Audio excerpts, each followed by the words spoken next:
Well, everyone, thank you for joining our Rules of Golf session at this year's CGA Women's Summit.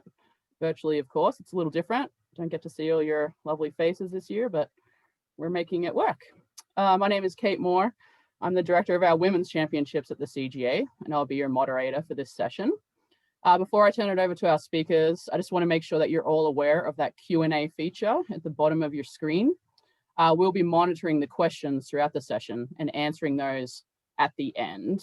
If we do need to clarify anything throughout the session, we will, but we'll plan on answering the majority of those at the end if we have time. So use that Q&A feature. Now, let me introduce you to our terrific three, as I like to call them, three of our rules savvy officials, who are we lucky enough that they sit on our CGA rules committee. They each bring a ton of rules knowledge, officiating experience, and overall enthusiasm to the rules of golf. So you're all in for a treat today. First up, we have Sandy Schnitzer. She's been a rules volunteer with the CGA and CWGA for many years. Last year, we named Sandy our CGA Women's Volunteer of the Year for her dedication to our association and to the rules of golf. When Sandy is not giving rulings or playing golf, she enjoys traveling and geocaching. We have Jan Fincher. She began her career as a rules official in 2003, served on our CWGA board as the rules chair for 6 years. Now she's on our Rules of Golf committee for the CGA. When she's not making rulings, she's hanging out with her dog Dusty and volunteering with the Boulder Community Health Canine Corps. Last but not least, we have Carla Harding. She's been a part of our rules committee since 2008. She volunteers for several national committees, including the USGA. During the summer months, she's traveling around, usually in her RV around the country, conducting and officiating tournaments for these national committees, as well as helping us out here. So that's it for me. And ladies, take it away. Okay, thanks, Kate. Thanks for that great introduction. And thanks to the entire CGA staff for making this happen today and helping us work through all the technology and for being our guinea pigs along the way. And thanks to all of you again for attending. Carla, could we go back to that initial screen? Oh, sorry. Yeah. Okay, this first screen, most of you have seen this before. This is just a reminder that you can get the rules of golf on an app. You just get the app for free at the App Store. Go to settings, make sure you set it to expert mode, and then you'll have every rules book there is that's available to you. And if you're like me, the best part of that whole thing is that you can adjust the text size so that you can read it easier. Okay, all right, so we're on to the rules of golf this morning. We're going to try to unmask those rules for you a little bit. And we have two goals for today, really. One is to refresh your knowledge of the rules of golf, since it might have been a while since we've all gotten a chance to go out and play. And along the way, we hope to give you some tips about how to use the rules of golf to help you make better decisions on the golf course when you get yourself into a situation. So we all know that the rules of golf are based on two principles: play the course as you find it, play the ball as it lies. That underlies the whole spirit of the game of golf. We know that golf is a game of integrity and that we play with consideration for others, with care for the course. And we also make sure that we play with a good pace of play. The rules are to help us when we can't play the course as we find it, or we can't play the ball as it lies.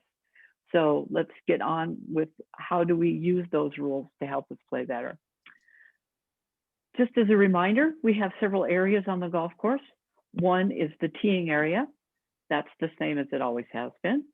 We still have bunkers, unfortunately for me. We still have penalty areas. The difference, though, is that not every penalty area needs to have water in it. You might encounter a course where there's a penalty area that does not have water, particularly if you play somewhere like in Arizona. There might be an area of desert with rocks and sand and cactus that the superintendent of the course has decided needs to be a penalty area, or perhaps the golf committee for the tournament that you're playing in has decided that. And then we have a putting green. That's the same as always. And then everything else is the general area. And the reason we wanted to review that quickly is because sometimes the rules of golf pertain only to the putting green, or perhaps only to a penalty area. So it's important to know what area of the course you're on when you're applying a rule.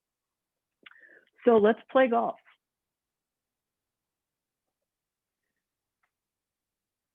Here we go. There's a perfect hole, par 5. We're on in 3 and 2 putt. For those of you that have ever played with me, you know that that doesn't happen very often. So let's talk about what the reality of golf is. Sometimes we get ourselves into some situations that are of our own making, that may not be the best place to play. And sometimes we don't have control over what happens to our ball. So let's figure out how we can use the rules of golf to help us play this hole. So we all know that we start in the teeing area. When we talk about the teeing area, we're talking about the teeing area that you are assigned to. It's your assigned area. It is the teeing area. For most of us, that will be the forward teeing area, often marked with red markers.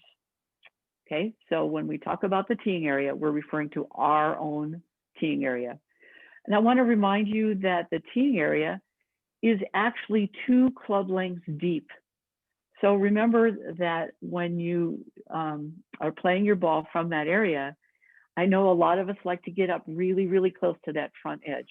Just be aware that if you are outside that edge, the front edge where the tee markers are, you might be playing out of that teeing area and will unfortunately get yourself penalized for that. So please be aware that you do have a lot of space in there to play from. So there are rules that pertain to the teeing area. Believe it or not, you don't have to tee up the ball. You can, but you don't have to. You can improve some of the conditions in the teeing area to make it suit your needs. Like you can alter the surface of the ground by pressing down the sand or the soil. You can brush away some dew if you want to. You can even bend or break the weeds or the growing things that are in the area if they're in your way. So the teeing area has some very specific rules about that. If, unfortunately, you hit your ball from the teeing area and perhaps it is lost or it goes out of bounds, and you have elected to come back to the teeing area to hit your next shot because you're going to take a stroke and distance penalty, for instance, if you're returning to that teeing area, those rules still apply, even though you're hitting another shot. So remember that when you come back, you don't have to tee it up exactly where you teed up before. You can return anywhere in your teeing area. Remember, that's the teeing area that you're assigned to. Okay? And this is just a reminder that if you do hit the ball somewhere in the trees or the weeds and you have to search for it, please remember that you have 3 minutes now to search for your ball. And that's really in the interest of pace of play to help us move along rather than the old 5 minutes. Okay. So now Jan is going to talk to us about what happens if our ball moves. Good morning. Sandy just got you and your ball on the course. You found it. So you've left the teeing area. Now we'll be talking about your ball on the course, at rest, and in play. We know that your ball is played as it lies, unless the rules allow us to play somewhere else or lift it. But what if it moves before we can do that? There are 4 ways your ball can move. You and your people, so that would be you, your partner, and your caddies. In match play, your opponents and their people, so that could be your opponent, her partner, their caddies. Outside influences or natural forces. So let's take a look at some common situations. If you accidentally move your ball during search, there's no penalty and you put it back. If you're careless and you move your ball other than during search, is a 1 penalty stroke, and you put it back. We mentioned that outside influences are things that can also move your ball. And one way to think about outside influences is pretty much anything other than you and your partner, opponents and their partners, and natural forces. Pretty much everything else going to be an outside influence, including another ball in motion. So they can be animals, your equipment, maintenance equipment that chews up and spits out your ball, or other players on the course. So if a ball is moved by an outside influence, you replace it. There's no penalty anywhere on the course. If your ball is moved by natural forces, such as wind, water, or the effects of gravity,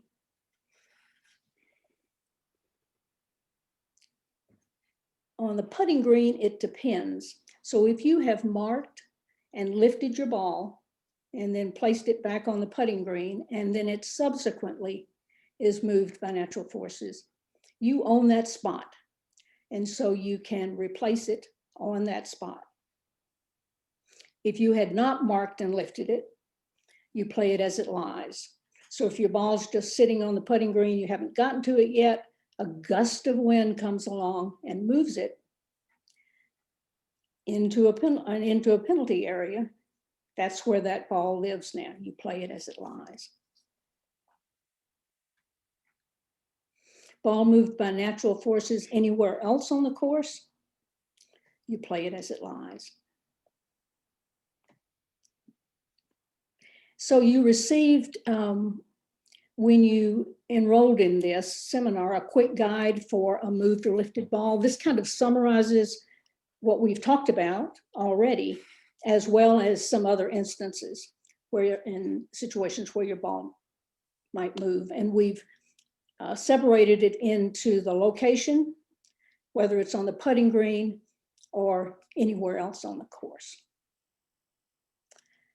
Thank you. And I will now turn this over to Carla. Thank you, Jan. I'm not on mute, am I? I can hear you. Okay, couldn't tell on my screen now. So we saw with Sandy, she showed us that perfect hole, boom, boom, boom, on the green in the hole. That's what we envision, certainly. Certainly I do with every shot. I know where the ball is going to land and where it's going to be, but however, that doesn't always happen. So when it doesn't happen and we can't play the ball where it lies, this is how we take relief.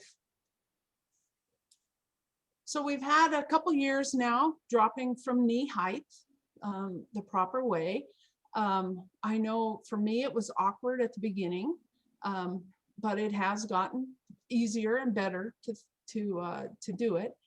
The one thing I wanted to note was, because I've seen a lot of people working tournaments dropping a ball.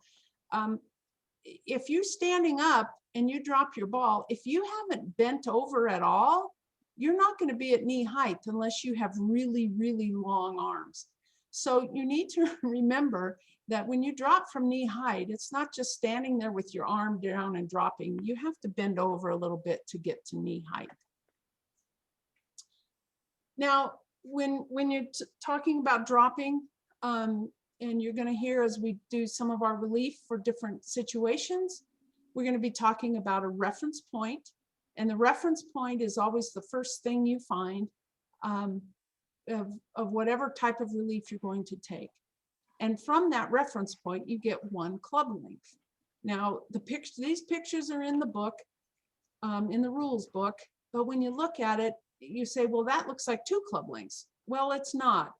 It's 1 club length from the reference point. So you can go 1 club length any direction from that reference point, as long as you're not going closer to the hole. So it usually turns out to be a semicircle or a piece of pie or something like that, people will call it. So just need to remember there's a reference point And most rules give you 1 club length. There are a couple instances you actually get 2 club lengths from there. So the picture would look like 4 clubs across there. But just remember, that's what your relief area looks like. Now here's a picture of a fella taking a drop. Nice, he's bent over, he's dropping knee height. And that's kind of the perfect drop. He's got this kind of area to drop in, the length of his knee. And as long as you're close to that, there's not going to be any problem with that whatsoever. Now, if you notice when he drops, if he drops with his right hand, it's a longer drop than if he was to drop with his left hand. That's a shorter because he's on a slope. And that's okay. As long as your knee height, if the ground slopes up, it might be a shorter drop, and that might be what you particularly want to do. So when we're dropping, these pictures this comes straight out of the rules book. Your ball has to drop, it has to land in that area and stay in that relief area, okay? So the gal on the left is dropping, it hit in the area and it stayed in the area. The middle shot shows her it hits in, she does that right, but it rolls out. So she would need to re-drop that. And then the last picture shows she doesn't drop out, but it rolls in. You might think, well, that's okay as long as you're still in there. Well, no, it's not okay. It needs to drop in the relief area and stay in the relief area. So in this particular case, she drops like the gal on the left. She's golden, that ball's in play, and she's moving on. Now, if the gal that landed in and it rolled out, if she doesn't re-drop and plays the ball from where it's at, she's actually playing from a wrong place, which is a 2-stroke penalty. So that's the worst of the situations. The gal on the far right, it dropped and it rolled in. She's hitting from the right place, but she dropped in the wrong way.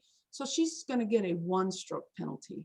Again, this is in the book, but just remember, the ball needs to land in and stay in.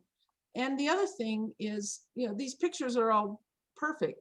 They show her she's not standing in the area when she drops, but that doesn't matter. You can stand anywhere. You can face any direction, whatever you do, as long as you drop from knee height, it hits in the relief area and stays in the relief area. So let's talk about this. You might have a thought of this when I said, what if he drops with his left hand? You can see he's marked the area that he wants to drop in. And it looks like it's short area, but that might be because he's next to a sprinkler or something, but that's the area he's going to drop in. And if he were to drop from his left hand and the ball rolled down and rested against his foot, what do you think he would do? Well, most of us instinctively would say, oops, I need to re-drop, and pick up the ball and re-drop it. But what is in fact going to happen is that would be a penalty, because if you drop it and it accidentally, that's the key word, accidentally, you didn't plan it, it comes against your foot, that ball's in play, and your foot's kind of like a rake. A ball's against a rake. If he moves his foot and his ball moves, he has to put the ball back. If it won't stay, because he's on a pretty good slope here, if it doesn't stay, he's going to have to just find the nearest spot that it will stay at rest, and play from there. So your instinct is, oops, I got to redrop. But in this particular case, while they're trying to make the rules more instinctive, this isn't that instinctive. You have to do that redrop. Now, when he did drop with his right hand, it looks like his ball's going to drop and roll out of his relief area. So just a reminder that he would drop a second time. If it did roll out of the area, he would drop a second time. And if it rolled out of the area, he would place the ball where it landed, right under that yellow arrow. He would place it. And if it's too steep and it won't stay, he moves it to the closest spot where it will remain at rest, and then he plays from there. So that was just a reminder on dropping. Sandy, you want to go from here? Okay, thanks, Carla. Well, now let's continue on with what happens in real life. Sometimes we hit a ball that's either lost because we hit it into the weeds or the trees, or it might be out of bounds. And if that's the case, then we really only have one option, only one thing we can do, and that's to take a stroke and distance penalty, which we'll explain in just a second. Generally speaking, you could or should actually hit a provisional ball if that happens to you. It just saves time. And I like to think if I hit the ball that poorly the first time, that a little extra practice won't hurt. So hitting a provisional ball is probably a good idea. You can see that the player at the bottom is indeed heading towards the out of bounds. He's crossing that white line. And I just wanted to caution you that if that happens to you and you do have a spectator gallery, please pay attention to who's in your gallery, because you never know when you might have the opportunity to collect an autograph or two. So just be careful when you're walking towards that gallery. But let's talk about stroke and distance relief. This happens when you are actually going to make your next stroke from where you played your previous stroke, okay, from the previous stroke. So, for instance, if you hit from inside the teeing area, then you will be returning to that same, remember, your assigned teeing area. Generally speaking, if you're hitting from the general area or bunker or a penalty area, you're going to go back to that spot where you previously struck the ball. And again, here you can see that you're going to take a reference point as nearly as you can estimate that, or as accurately as you can estimate it. Take your club length of relief, no closer to the hole always, and then play from there. If you're on the putting green and for some reason you choose to putt with your 3-wood and hit it so hard that it goes off the green and now it's in the bushes, and again, it's lost, and you are opting to take stroke and distance relief, rather than dropping the ball in the relief area, you're going to come back and place it as accurately as you can on the spot from which you previously played.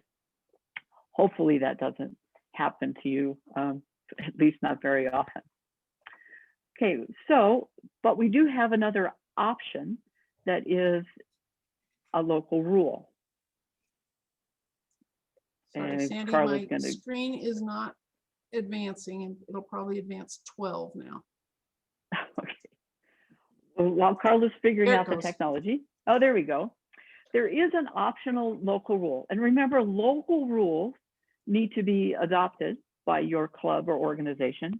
And basically, they're provided for several reasons, one of which is it might be a rule that's optional now, but is probably going to be a real rule, an adopted rule, during the next rule revision.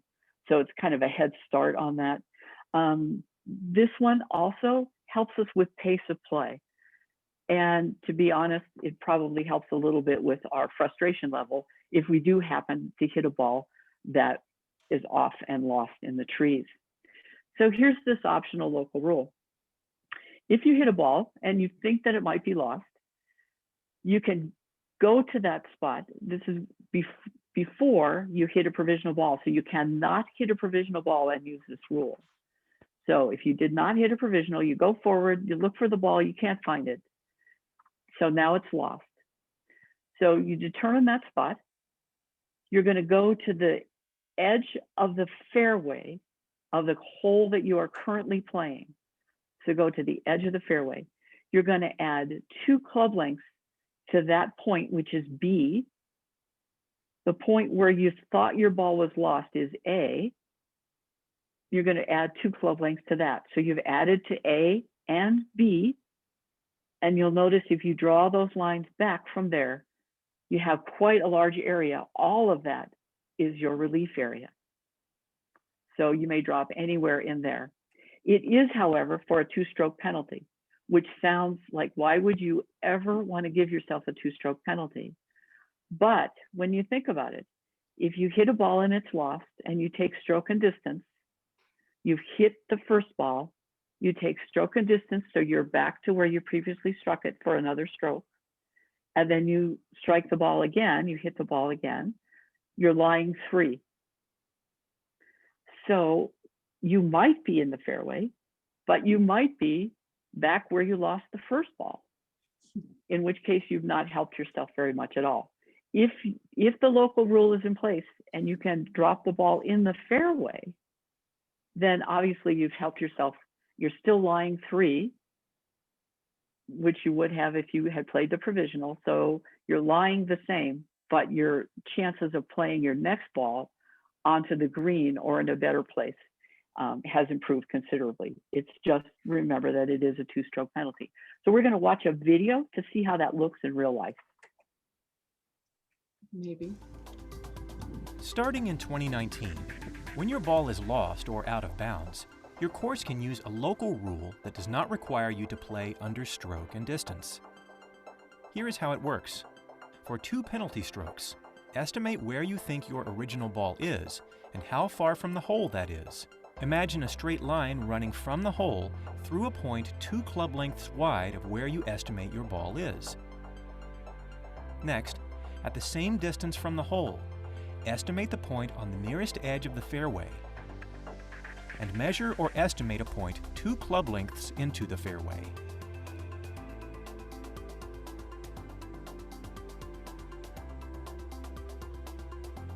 Then, imagine a straight line running from the hole through that point in the fairway. The relief area where you can drop and play from will be quite large, anywhere between the 2 lines, and the distance from the hole your original ball is estimated to be, or farther. You cannot use this local rule if your ball is lost in a penalty area, or if you have played a provisional ball. Okay, so the important points there are 2 club lengths from that point A and point B, and you can't have already hit a provisional ball. But if your club adopts this, it really does help us speed up a bit. Part of this local rule also involves playing a ball that you hit out of bounds. It's practically the same procedure. So your ball goes out of bounds at A, you determine that spot, you come to the fairway, add 2 club lengths, and then you, again, have that full shaded area in which to drop your ball. It's still a 2-stroke penalty, but it does save us some time and a little bit of frustration. So I encourage you to use that or adopt it when it's appropriate. So let's talk about some things that aren't quite so drastic. Sometimes, because we're playing golf outdoors, Mother Nature puts things in our way, like goose poop and rocks and twigs and leaves. Those are called loose impediments. Mother Nature made them. So if those are in your way, you certainly can move them with this precaution, and that is if you move the ball, you will have incurred 1 penalty stroke. So please be careful. You're welcome to move those things, but please be careful that your ball doesn't move as well. Sometimes it's just better to leave them where they are. There are other things called movable obstructions. Those are man-made things. We all know those: rakes, beer cans, scorecards. Those are movable obstructions. You can move those as well. If your ball moves in this case, there is no penalty, and you still need to replace the ball just as you would with the loose impediment. The difference is that there's no penalty. I would encourage you to mark the spot of the ball. It's not a rule. You do not have to, but it does help if there's going to be any question about where it is that you're going to replace the ball. It's just helpful to mark it, but you certainly don't have to. Okay, so other things that sometimes get in our way are called abnormal course conditions, including immovable obstructions. Immovable obstructions are things that are on the course to help the course run better. So they might be sprinkler heads, sprinkler boxes, and the one that we encounter very frequently is a cart path. So let's talk about how we help ourselves out of that situation. We're going to be taking relief from this cart path, in this case. remember that this is free relief. There's no penalty, but also please remember that this relief is optional. You are not required to take relief from an immovable obstruction. So if the ball is at B1 and we're right-handed, we're going to take our nearest point of relief. And I want to stress that because there is only one, the nearest point, only one. So we're going to take the club that we think we're going to use, ground that club, and that becomes, as Carla has taught us, our reference point. Then we're going to get one club length of relief. In this case, it looks like a piece of pie. Drop the ball in that area, and off we go. You do not have to use the same club because you might change your mind that maybe you thought you were going to use a 6-iron, but now you really only need a 9. So you can change your mind and use a different club. Let's talk about what happens if we're at B2 and we're standing on the cart path. We know that we get relief from where the ball lies, where our stance is, or our area of intended swing. So in this case, we're going to move off the cart path, completely off the cart path, ground our club. That becomes our reference point P2. We measure, get a relief area, drop the ball, and off we go. So remember here that relief is free, it's optional, but if you're going to take relief, you must take complete relief. Also, I would caution you, before you take that relief, take a look around, see what's going to happen to your ball when you drop it. Because if it lands behind a rock or under a bush, you've not helped yourself very much. And now you've probably going to have to take an unplayable lie. So check the surroundings before you take the relief. That's always a good plan. Okay, so let's talk about some other things that get in our way.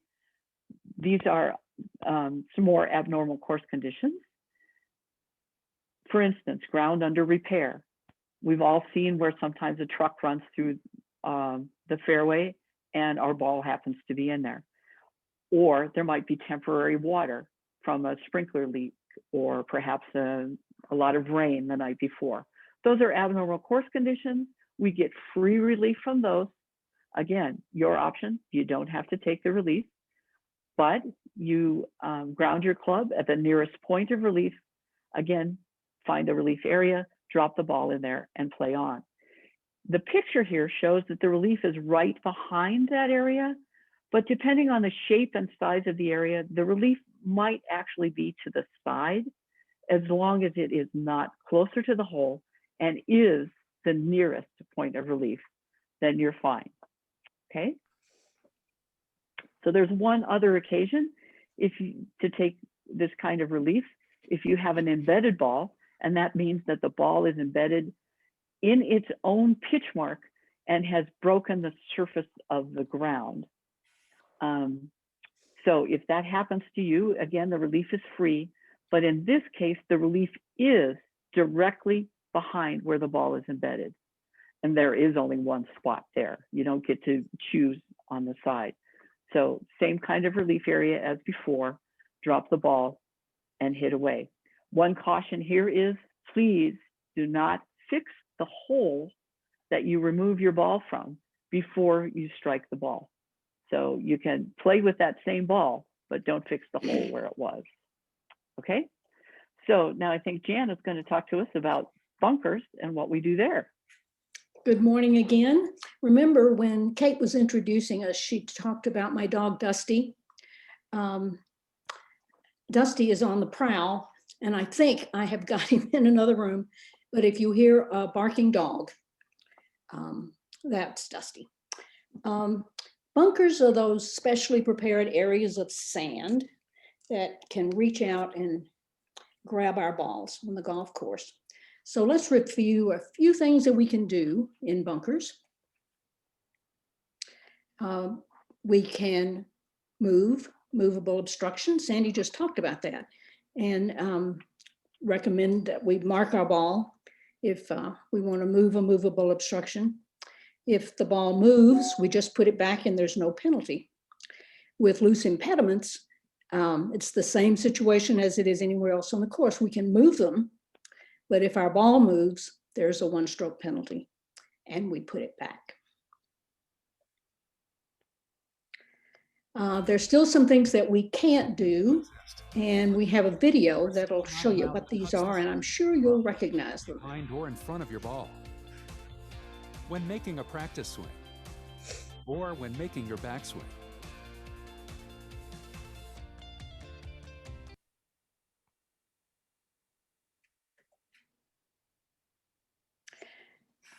So in the bunker, be careful.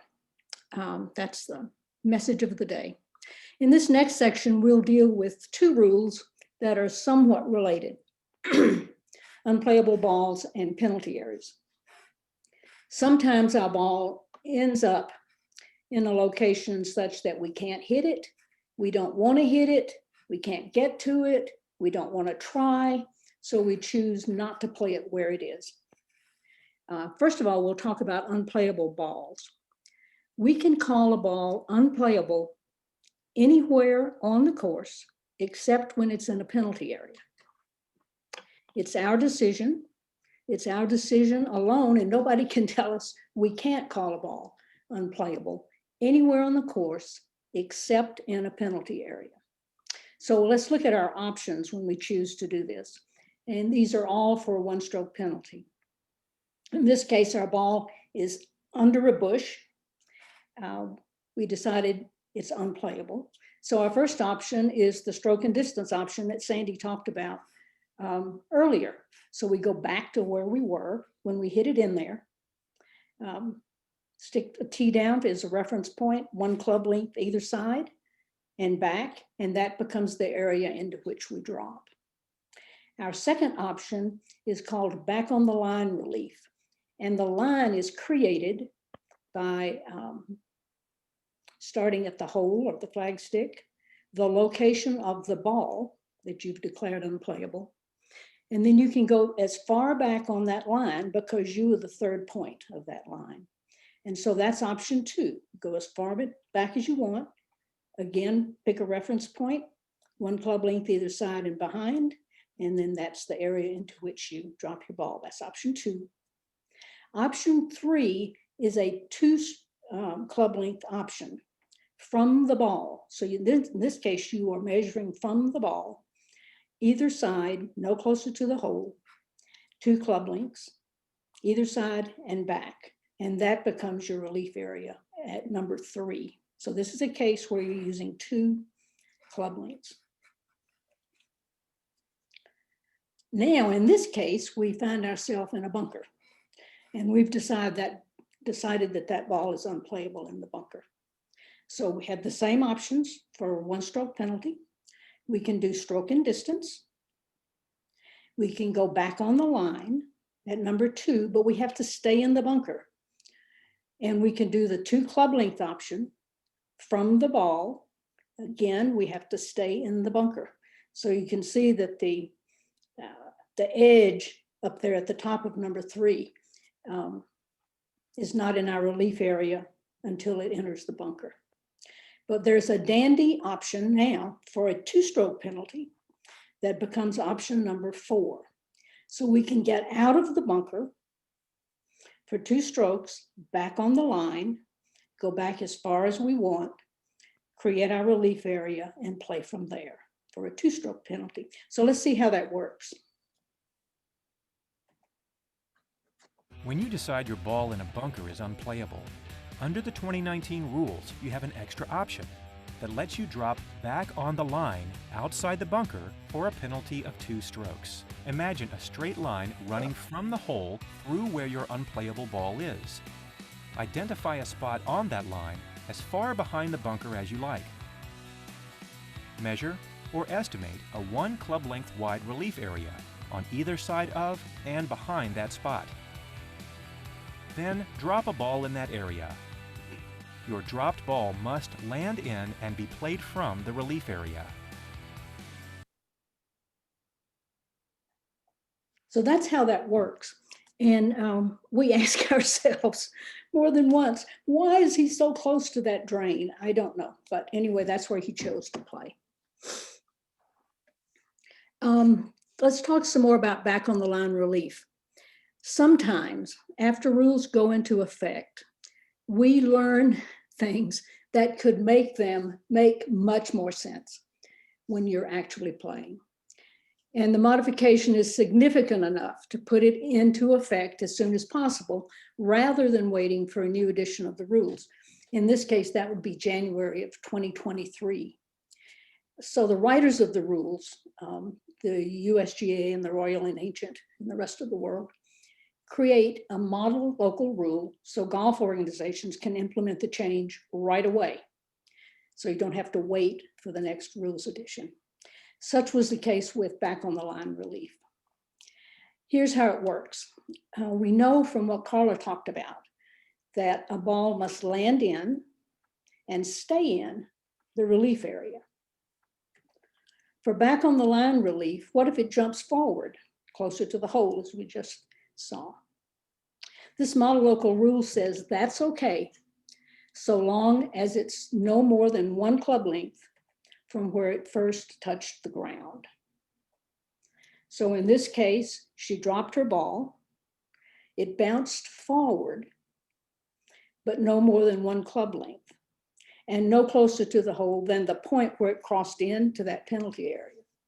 So that ball, she plays it from where it landed.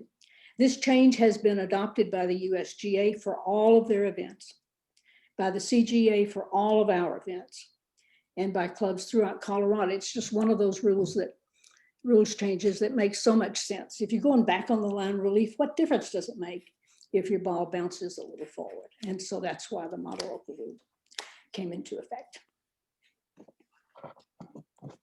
Penalty areas. I love these part of the rules because to me, they're the most fun part. Penalty areas and unplayables. Penalty areas are bodies of water or other areas defined by a course where balls are often lost or unable to be played. As Sandy mentioned earlier, it can include lakes, ponds, streams, but also things like dense grasses, forests, waste areas, desert. So a course can call an area that's a penalty area that doesn't necessarily have water in it. First, if you end up in one, you can always choose to play out. There's no penalty for doing so, and there are no no-nos. There are 2 types of penalty areas. Yellow has 2 relief options. Red has 3 relief options. And yellow, we call it yellow because these kinds of relief areas, they're identified by yellow stakes or a yellow line in the ground. And when the course architect designed the course, he intended that we negotiate these yellow penalty areas. We either have to go over them or they extend far enough into the fairway that we have to deal with them somehow in order to get to the hole. Red penalty areas are identified by red stakes, defined by red lines on the ground, and they run lateral to the fairway. And we don't necessarily have to deal with them at all, but we frequently find ourselves over there. If the color has not been marked or indicated in the penalty area, it is treated as if it is red. If you decide you want to play out of a penalty area, and want to play it from there, this is how you would do it. same rules apply as when playing a ball from the fairway or the rough. So before making a stroke, you are allowed to move loose impediments, make practice swings that touch the ground or any water inside the penalty area, and ground your club near your ball. So if you decide to play out of a penalty area, it's the same as if you're playing anywhere else. You can do things that you would do anywhere else on the course. Now let's talk about yellow penalty areas. These are the ones that you have to deal with to get to the hole. In this case, the player hit her shot from the fairway. She entered the penalty area at point X. So her ball is in there. She has 2 options. She can either do stroke and distance, so go back to where she was when she hit it there. And that would be at number 1, create her relief area and drop her ball there. or she can do back on the line relief, and she can go as far back as she wants. So she would create that line by a line from the hole, point X where the ball crossed into the penalty area, and then herself, and go back as far as she wants at point 2. And that's what these relief areas would look like. There's a little guy doing stroke and distance, and then back on the line relief created by the hole, the point where it crossed into the penalty area, and then her reference point at point X. Now let's talk about red penalty areas. So this is one of those penalty areas that runs lateral to the fairway. So she hit her tee shot, went into the water at point X. She has 3 options this time. She can do stroke and distance, back at point 1. She can do back on the line, which would be point 2. Or she can take 2 club lengths. So this is another 2 club length example.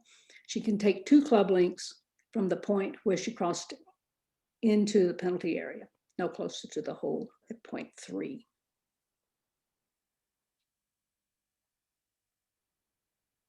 And that's what a lateral relief looks like. So he's got his point where he crossed and then 2 club lengths back. So he has a pie-shaped area that's his relief area. And the hole is where we are. So those are what the red options look like. We've got stroke and distance, back on the line, and lateral relief.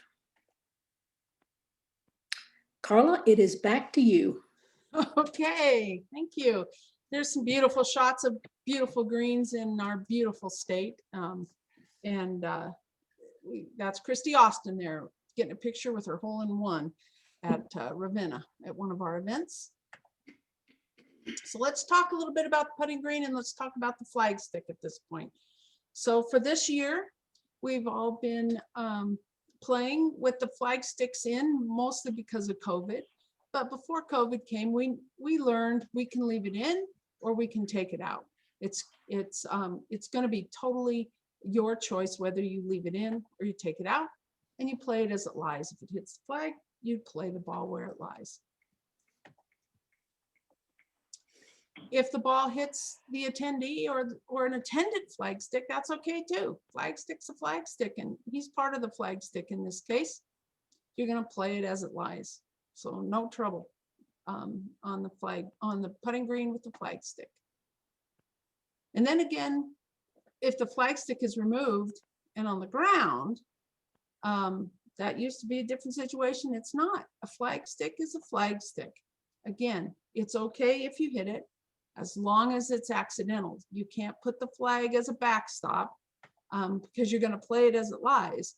So again, if it feels like you're getting an unfair advantage, then you probably shouldn't be doing it. So don't put the flag stick behind. But if your ball is, rings around the cup and it flips around and it hits that flag stick, he didn't expect that to happen. And he's going to play the ball where it lies. Now, if your ball is resting against the flag stick, would this ball be holed or not? Well, you kind of got to look at it kind of close, but it's a little bit below the surface, so that ball is holed. You don't have to worry about jiggling the flag stick just right so the ball falls in. That is considered hold. Just pick it up and go on your way. And this happened a lot this year because there were a lot of different contraptions that the courses had in their cups to keep people from having to reach in, and I found a lot of times the flag sticks were easily crooked in the hole. Let's talk damage on the putting green. There's things you can repair now. For example, the picture on the left, maybe that was someone that smashed their putter into the ground when they missed a short putt. So in that particular case, you can fix that mark now. If you want to before you putt. The other one shows spike marks. You can fix those now, maybe pat those down with your putter. Ball mark, that's always been able to fix. And then you might have something that was torn up, like from a piece of faulty machinery or something. it got picked up in or that turf. Now, if it's too big to fix, that might be considered ground under repair, but it has to be some kind of damage caused, not just natural. This is the kind of natural stuff you don't get relief from. For example, the one on the left, that's a worn area. Maybe they're trying to reseed it or sanded it or something. You don't get relief from that. That's just a normal wear and tear on the course. Aeration holes. You don't get relief from aeration holes. That's a normal thing they have to do every year. Now, on the putting green, or actually anywhere, if the plugs are still laying on the ground, they haven't swept them up yet, those would be just considered loose impediments. But the holes themselves, you don't get relief from those holes. And then the right one shows maybe that's some winter kill or whatever, and that's going to be prevalent on the courses. Not every course is going to pristine, and you go back to that principle, you play the course as you find it. Yeah, if someone did something to it to change it, or they're fixing it, that's one thing. But normal, we won't always have perfect grass on the perfect fairway all year long, particularly as we head into another drought year. Now, accidental movement on the putting green. If you're on the putting green and he's putting his putter down and he bumped the ball. What he's going to do is he's going to estimate the spot and he's going to put it back because it was accidental. So there's no penalty. He just puts the ball back. And of course, remember, we're talking about that one special part of the course, which is the putting green. This doesn't happen everywhere, just the putting green. Let's watch this. After you mark, lift, and then replace your ball on the putting green, if it moves for any reason, including for your own accidental actions or for some other reason such as wind. Always replace your ball back on its original spot. If you don't know the exact spot, estimate it as accurately as you can and replace the ball there. So the main thing that happens here is she marked that ball once, put it back, and then the ball moved. And so she puts it back. Suppose she'd come onto the green and decided, she was furthest out. She wasn't going to mark her ball. She just left it there while she was getting ready to line up her shot, and the ball moved. That's natural forces. She didn't own the spot yet because she never marked it. So she's going to play the ball from where it ended up. So she doesn't get to replace the ball. Okay, with that, on behalf of Sandy, Jan, and myself, we hope that you enjoyed this, and it gives you a shot in the arm at this time of COVID. And we really want you to have fun and be safe. And I think now we'd just like to take a few questions. We had one that came earlier before the program that I thought I would just cover real quick. And she asked the question, if well, is there an easy way to know if it's a 1 penalty stroke or a 2 penalty stroke when you're taking when you're take a penalty? And it's an interesting question.